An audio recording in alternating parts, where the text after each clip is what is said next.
প্রিয় বন্ধুরা, তোমাদের সকলকে আমার চ্যানেলে স্বাগত জানাই। যারা মাধ্যমিক পরীক্ষা দিবে, তোমাদের সামনে ফাইনাল এক্সামের জন্য ইতিহাস বিষয়ের বাছাই করা সেরা গুরুত্বপূর্ণ প্রশ্নের সাজেশন নিয়ে আজকে আমি চলে এসেছি। তোমরা যদি এই সাজেশনের প্রশ্নগুলো খুব ভালো করে রেডি করে নিয়ে যাও, তাহলে দেখবে তোমরা কমন পাবেই পাবে। তাই আর দেরি নয়, একেবারে সাজেশন পর্বে চলে যাচ্ছি। তবে তার আগে একটা কথা বলে রাখা দরকার, ইতিহাস বিষয়ের বড় প্রশ্ন বলতে 4 নাম্বার এবং 8 নাম্বারের থাকে। 4 নাম্বারের ক্ষেত্রে বলে রাখি, প্রতিটি উপবিভাগ মিলিয়ে মোট 8টি প্রশ্ন থাকে।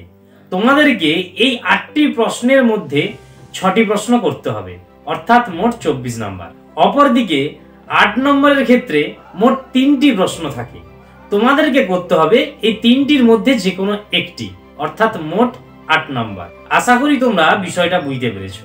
এবার বড় প্রশ্নের কি কি সাজেশন আমি তৈরি করেছি সেগুলো তোমাদের সামনে একে একে তুলে ধরছি। একেবারে মূল সাজেশন পর্বে চলে এসেছি। 4 নম্বরের প্রথম প্রশ্ন, নারী ইতিহাসের উপর একটি টিকা লেখো। এরপর দ্বিতীয় প্রশ্ন, হুতম পেঁচার নকশা গ্রন্থে 19 শতকের বাংলার কিরূপ সমাজচিত্র পাওয়া যায়। এরপর 3 নম্বর প্রশ্ন, ঔপনিবেশিক সরকার কি উদ্দেশ্যে অরণ্য আইন প্রণয়ন করেন। এরপর চতুর্থ প্রশ্ন, 1855 খ্রিস্টাব্দে সাঁওতালরা বিদ্রোহ করেছিল কেন। এরপর 5 নম্বর প্রশ্ন, মহাবিদ্রোহের প্রতি শিক্ষিত বাঙালি সমাজের মনোভাব কিরূপ ছিল।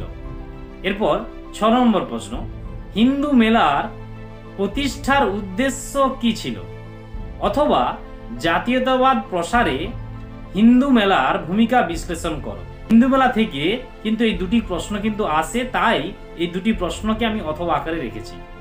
এরপর 7 নম্বর প্রশ্ন, নীলদর্পণ নাটক থেকে 19 শতকের বাংলার সমাজের কিরূপ প্রতিফলন পাওয়া যায়। পরের প্রশ্ন, ছাপা বইয়ের সঙ্গে শিক্ষা বিস্তারের সম্পর্ক বিশ্লেষণ করো।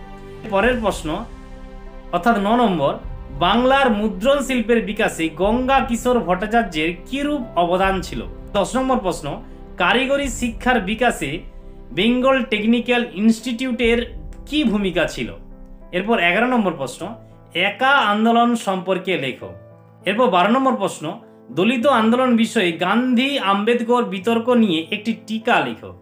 এরপর 13 নম্বর প্রশ্ন, সংক্ষিপ্ত টিকা লেখো দেশ বিভাগ জনিত উদ্বাস্তু সমস্যা। এরপর 14 নম্বর প্রশ্ন, হায়দ্রাবাদ রাজ্যটি কিভাবে ভারতভুক্ত হয়েছিল। এরপর 15 নম্বর প্রশ্ন, জুনাগড় রাজ্যটি কিভাবে ভারতভুক্ত হয়। আমি দেখো তোমাদেরকে 4 নম্বরের মোট 15টি প্রশ্ন দিলাম। এই 15টি প্রশ্নের প্রত্যেকটি কিন্তু খুব গুরুত্বপূর্ণ। এরপর আমি 8 নম্বরের প্রশ্নের সাজেশন দেব। 8 নম্বরের প্রথম প্রশ্ন, মহাবিদ্রোহের চরিত্র বিশ্লেষণ করো। এরপর দ্বিতীয় প্রশ্ন, 19বিংশ শতাব্দীর ভারতে জাতীয়তাবাদী চেতনায় ইউরোপীয় প্রেক্ষিত কি ছিল।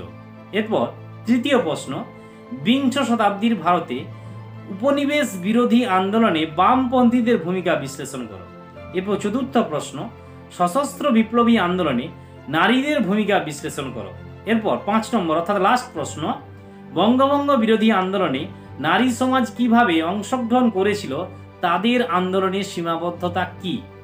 8 নম্বরের আমি 5টি প্রশ্ন দিলাম। এই 5টি প্রশ্নের প্রত্যেকটি কিন্তু অত্যন্ত গুরুত্বপূর্ণ। তবে এই প্রসঙ্গে বলে রাখি, মাধ্যমিকের ফাইনালের জন্য তোমরা একেবারে কম প্রশ্ন করে যেও না, তোমরা কিন্তু ঠকে যাবে। কেননা তোমরা দেখেছো ইতিহাসের ক্ষেত্রে মাধ্যমিকের প্রশ্ন অনেকটা ঘুরানো থাকে এবং অনেকটা ভেতর থেকে প্রশ্ন পড়ে। তাই তোমাদেরকে বলছি একটু বেশি করে প্রশ্ন করে যেতে হবে, তাহলেই তোমাদের কিন্তু প্রশ্ন লাগবে। এই কারণে আমি 4 নম্বরের ক্ষেত্রে 15টি প্রশ্ন দিয়েছি এবং 8 নম্বরের ক্ষেত্রে 5টি প্রশ্ন দিয়েছি, এবং প্রত্যেকটি প্রশ্ন অত্যন্ত গুরুত্বপূর্ণ বলেই কিন্তু আমি সাজেশন লিস্টে রেখেছি। এই হলো মাধ্যমিকের ফাইনাল এক্সামের জন্য ইতিহাস বিষয়ের বড় প্রশ্নের একেবারে বাছাই করা সাজেশন। আশা করি তোমরা উপকৃত হলে। আজকের ভিডিও এই পর্যন্ত, দেখা হচ্ছে নেক্সট ভিডিওতে।